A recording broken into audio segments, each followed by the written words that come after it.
जय हिंद साथियों, नमस्कार। मैं हूं अभय और आप सभी का स्वागत करता हूं आपके अपने परिवार अभय एक्सेल कंप्यूटर में।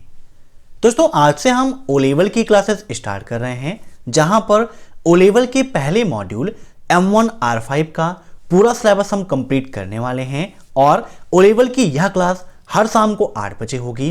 तो अगर आपका भी M1 R5 का एग्जाम है तो हर शाम को 8 बजे आप ओ लेवल की क्लास लेने के लिए तैयार रहिए।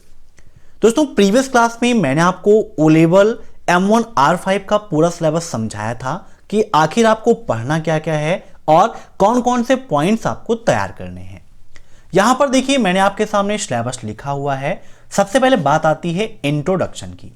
तो ओ लेवल का M1 R5 मॉड्यूल जो है उसका पहला चैप्टर है इंट्रोडक्शन टू कंप्यूटर, कंप्यूटर का परिचय।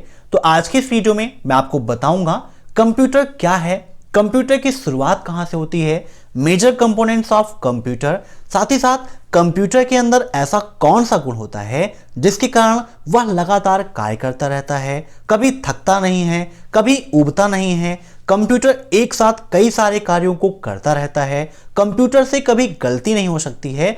आखिर कौन कौन से ऐसे गुण हैं कंप्यूटर के अंदर, इन सभी चीजों को एक्सप्लेन करके मैं आपको समझाने वाला हूं। तो इस वीडियो को लास्ट तक आप जरूर देखिएगा। और क्लास को स्टार्ट करने से पहले वीडियो को आप ज़्यादा से ज़्यादा शेयर कर दीजिए ताकि ज़्यादा स्टूडेंट्स मेरे साथ जुड़ सकें और आसानी से ओ लेवल एग्जाम को टॉप कर सकें। तो सीधी बात, नो बकवास, यही है अभय एक्सेल कंप्यूटर की class. Let's begin in this topic.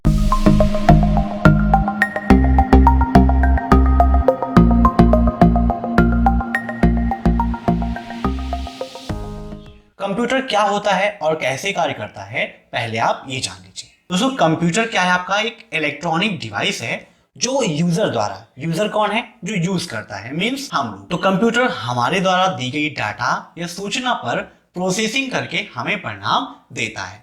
Means computer क्या लेता है? डाटा और सूचना को ही समझता है और उसे ग्रहण करता है और उस पर प्रोसेसिंग करके हमें आउटपुट प्रदान करता है।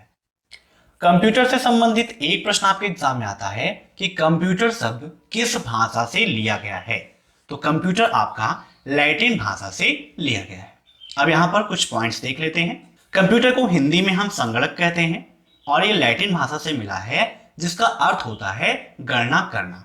ठीक है, और इसका आविष्कार क्यों किया गया? तो तीव्र गणना के लिए कंप्यूटर का आविष्कार किया गया। अब इसके बाद दोस्तों, यहाँ पर बेसिक एप्लीकेशंस ऑफ कंप्यूटर। आप सभी जानते हैं कि वर्तमान में हर जगह कंप्यूटर का उपयोग हो रहा है। मींस इसका जो क्षेत्र है वो सीमित नहीं। कहाँ कहाँ होता है?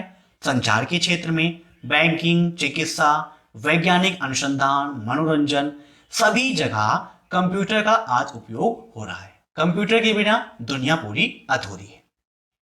अब कंप्यूटर की विशेषताएं हम देख लेते हैं। सबसे पहली क्वालिटी है स्पीड, और इससे संबंधित क्वेश्चन भी एग्जाम में पूछे आते हैं, इसीलिए ध्यान से आप सुनिएगा। कंप्यूटर क्या होता है? काफी तेज प्रोसेसिंग करने का काम करता है। यह 1 सेकंड में लाखों गणनाएं कर सकता है। दूसरी इसकी जो खासियत है वो त्रुटि रहित है। कंप्यूटर कोई भी कार्य करता है तो उसमें त्रुटि की संभावना बिल्कुल भी नहीं होती है। मीन्स गलती कोई हो जाए ये नहीं हो सकता है। अगर किसी वर्क में कोई भी फॉल्ट आ रही है, कोई भी मिस्टेक आपको लग रही है, तो इसका मतलब वह गलती आपके द्वारा की गई है, ना कि कंप्यूटर के द्वारा। उससे गलती की कोई उम्मीद है ही नहीं। तीसरी चीज है आपकी क्षमता। जैसे आप कोई कार्य करते हैं तो किसी कार्य को करने के बाद हमें थकान महसूस होती है, लेकिन कंप्यूटर लगातार बिना रुके हुए, बिना ऊबे हुए सारे कार्य करता रहता है। और इसका ये जो गुण है यही आपका डिजिटल्स, ठीक है, क्षमता। इंपॉर्टेंट है आपके लिए, एग्जाम में क्वेश्चन भी आता है और इससे संबंधित क्वेश्चन भी मैं आपसे भी लास्ट में पूछूंगा, तो ध्यान से आप इसे देखते रहिए। फिर अगली क्वालिटी है इसकी सार्वभौमिकता। ठीक है, हम क्या है, एक बार में एक ही कार्य को कर सकते हैं, लेकिन कंप्यूटर एक बार में अनेक कार्यों को कर सकता है, एक ही समय पर कई कार्यों को कर सकता है और यह गुण इसको विशेष बनाता है। ऐसे ही स्टोरेज कैपेसिटी है। कंप्यूटर की बाहरी और आंतरिक मेमोरी का इस्तेमाल करके हम आंकड़ों और सूचनाओं का विशाल भंडार संग्रहित कर सकते हैं। मीन्स कंप्यूटर की जो मेमोरी है उसमें हम काफी चेंजिंग भी कर सकते हैं। नेक्स्ट पॉइंट है आपका स्वचालन। कंप्यूटर कैसे कार्य करता है आपके लिए यह भी जानना जरूरी है। हम कोई भी दिशा या निर्देश दे देते हैं, मीन्स जो डाटा या सूचना हम प्रविष्ट करते हैं उसी के अकॉर्डिंग कंप्यूटर कार्य करता रहता है। एक बार जो हमने डाटा या सूचना दे दी, कंप्यूटर उसी पर कार्य करता रहता है। हमें उसमें किसी प्रकार की कोई भी हस्तक्षेप करने की आवश्यकता नहीं होती है। अब इसके बाद नेक्स्ट पॉइंट है आपका सीमाएं। कंप्यूटर की सीमाएं क्या है? तो पहली सीमा है विदाउट फीलिंग, मीन्स उसके अंतर्गत कोई भी फीलिंग नहीं है, उसके ऊपर वातावरण का कोई भी प्रभाव नहीं पड़ता है। ठीक है। नेक्स्ट है आपका बुद्धिहीन, नो आईक्यू। कंप्यूटर में किसी प्रकार की बौद्धिक क्षमता नहीं होती है। जो हम दिशा निर्देश देते हैं, जो डाटा या सूचना हम प्रविष्ट करते हैं, वह उसी के अकॉर्डिंग कार्य करता है। वह स्वयं से कोई भी कार्य नहीं कर सकता है।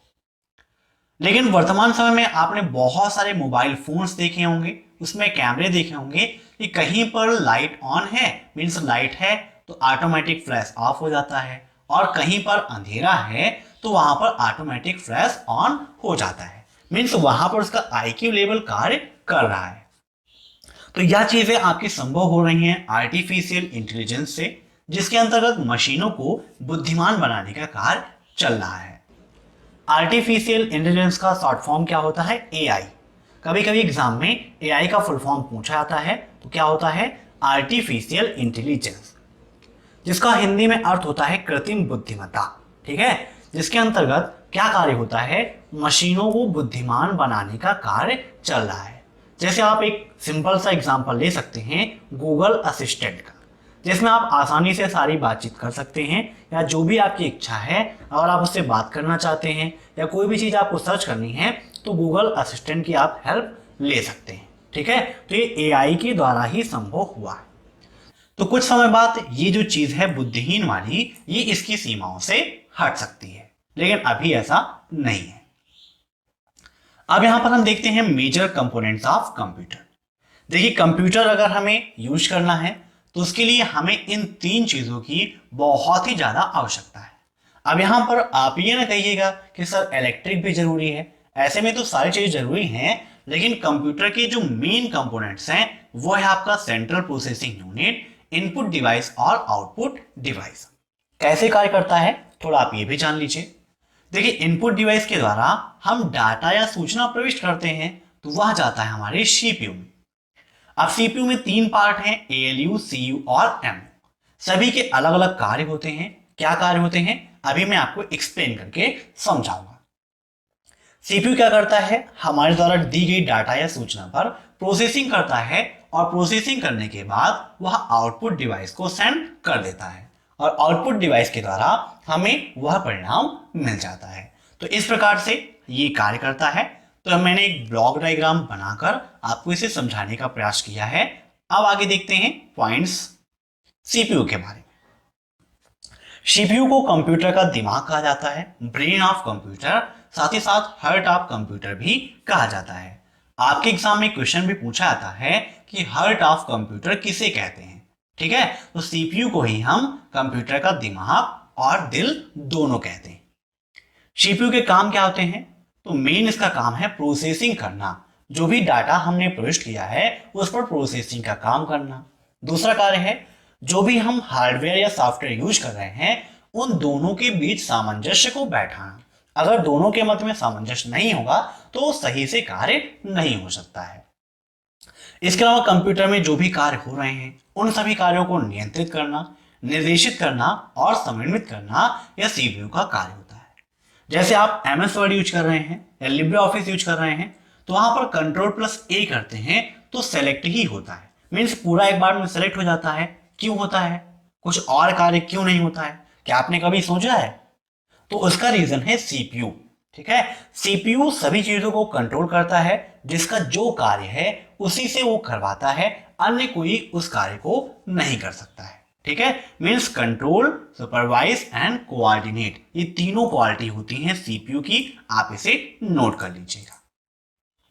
अब सीपीयू के मुख्य भाग कितने हैं? तीन भाग हैं, एएलयू, सीयू और एमयू। तीनों के अलग अलग कार्य होते हैं। अब सबसे पहले हम बात करते हैं एएलयू की। दोस्तों, एएलयू का फुल फॉर्म क्या होता है? Arithmetic logic unit. आपके लिए काफी इंपॉर्टेंट है। एग्जाम में काफी पूछा जाता है कि ALU का फुल फॉर्म क्या होता है। तो ALU का फुल फॉर्म क्या होता है? Arithmetic logic unit. कंप्यूटर में जो भी कार्य हम करते हैं, अगर कोई कैलकुलेशन है या फिर कोई तार्किक गणना है, मीन्स लॉजिकल कैलकुलेशन है, तो वह सारे कार्य ALU के द्वारा ही संपन्न होती है। मीन्स सभी प्रकार की अंकगणितीय और तार्किक गणनाएं ALU ही करता है। अब ALU के भी दो पार्ट होते हैं, AU और LU, इलाहाबाद यूनिवर्सिटी और लखनऊ यूनिवर्सिटी। नहीं, ऐसा नहीं है। AU का फुल फॉर्म होता है अर्थमेटिक यूनिट और LU का फुल फॉर्म होता है लॉजिकल यूनिट। ठीक है, नोट कर लीजिएगा। अब इसके बाद देखते हैं यहां पर CU के बारे में। दोस्तों CU का फुल फॉर्म क्या होता है? Control unit. ठीक है, यह कंप्यूटर के सभी कार्यों पर नियंत्रण रखता है। जैसे आपके ऊपर आपके पेरेंट्स का नियंत्रण है। मान लीजिए आप कहीं जाना चाहते हैं, लेकिन पेरेंट्स अगर आपको मना कर देते हैं तो क्या है कि आप नहीं जा पाते हैं, या आपको कौन सा कार्य करना है या कौन सा कार्य नहीं करना है यह भी आपके पेरेंट्स डिसाइड करते हैं, या किसी कार्य को करने के लिए आप खुद को भी कंट्रोल करते हो। तो वैसे ही कंप्यूटर के अंतर्गत CU कार्य करता है, यह सभी कार्यों को नियंत्रण में रखता है। कौन सा कार्य किसे करना है और कौन सा कार्य किसे नहीं करना है, यह वर्क भी CU ही देता है। सॉफ्टवेयर और हार्डवेयर को कैसे वर्क करना है, किस हार्डवेयर के साथ में कौन सा सॉफ्टवेयर वर्क करेगा या किस सॉफ्टवेयर के साथ में कौन सा हार्डवेयर वर्क करेगा, यह भी CU ही निश्चित करता है। और मुख्य मेमोरी से डाटा लेकर उसे स्टोर करने का काम भी CU ही करवाता है। नेक्स्ट पॉइंट है आपका MU, मेमोरी यूनिट। दोस्तों मेमोरी बहुत ज्यादा इंपॉर्टेंट है। कंप्यूटर में अगर मेमोरी ही नहीं होगी तो हम कोई भी कार्य करें कोई मतलब नहीं रह जाएगा। आप मोबाइल में कोई फोटो रख सकते हैं, फोटो क्लिक करते हैं, क्यों क्लिक करते हैं?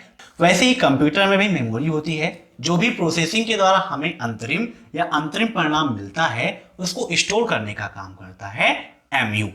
ठीक है, अब मेमोरी दो प्रकार की होती है, प्राइमरी मेमोरी और सेकेंडरी मेमोरी।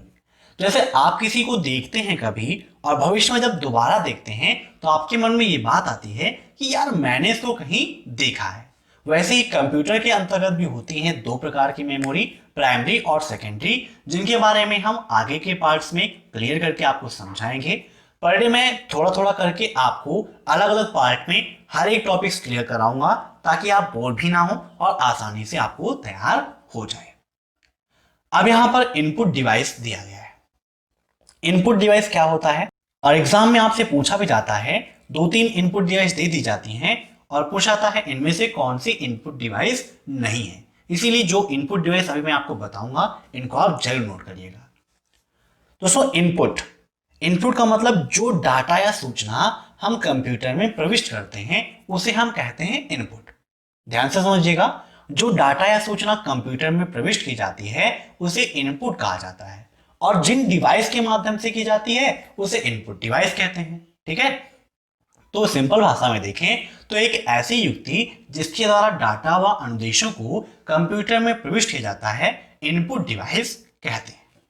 कुछ प्रमुख इनपुट डिवाइस देख लीजिए, keyboard, mouse, joystick, light pen, barcode reader, punch card reader, optical mark reader, digital camera, touch screen, mic, electronic card reader, optical character recognization, है ना। ऐसे ही यहां पर MICR और स्कैनर, ये सभी आपके प्रमुख इनपुट डिवाइस हैं। अब नेक्स्ट आउटपुट डिवाइस, जैसे जो डाटा या सूचना हम कंप्यूटर में प्रविष्ट करते हैं या आप कोई काम करते हो तो काम करने के बाद उसकी रिजल्ट का आप इंतजार करते हो या उससे आपको अच्छा फल मिल जाए इसके बारे में आप सोचते हैं। वैसे ही कंप्यूटर में अगर हम कोई कार्य कर रहे हैं तो परिणाम के बारे में सोचना स्वाभाविक होता है।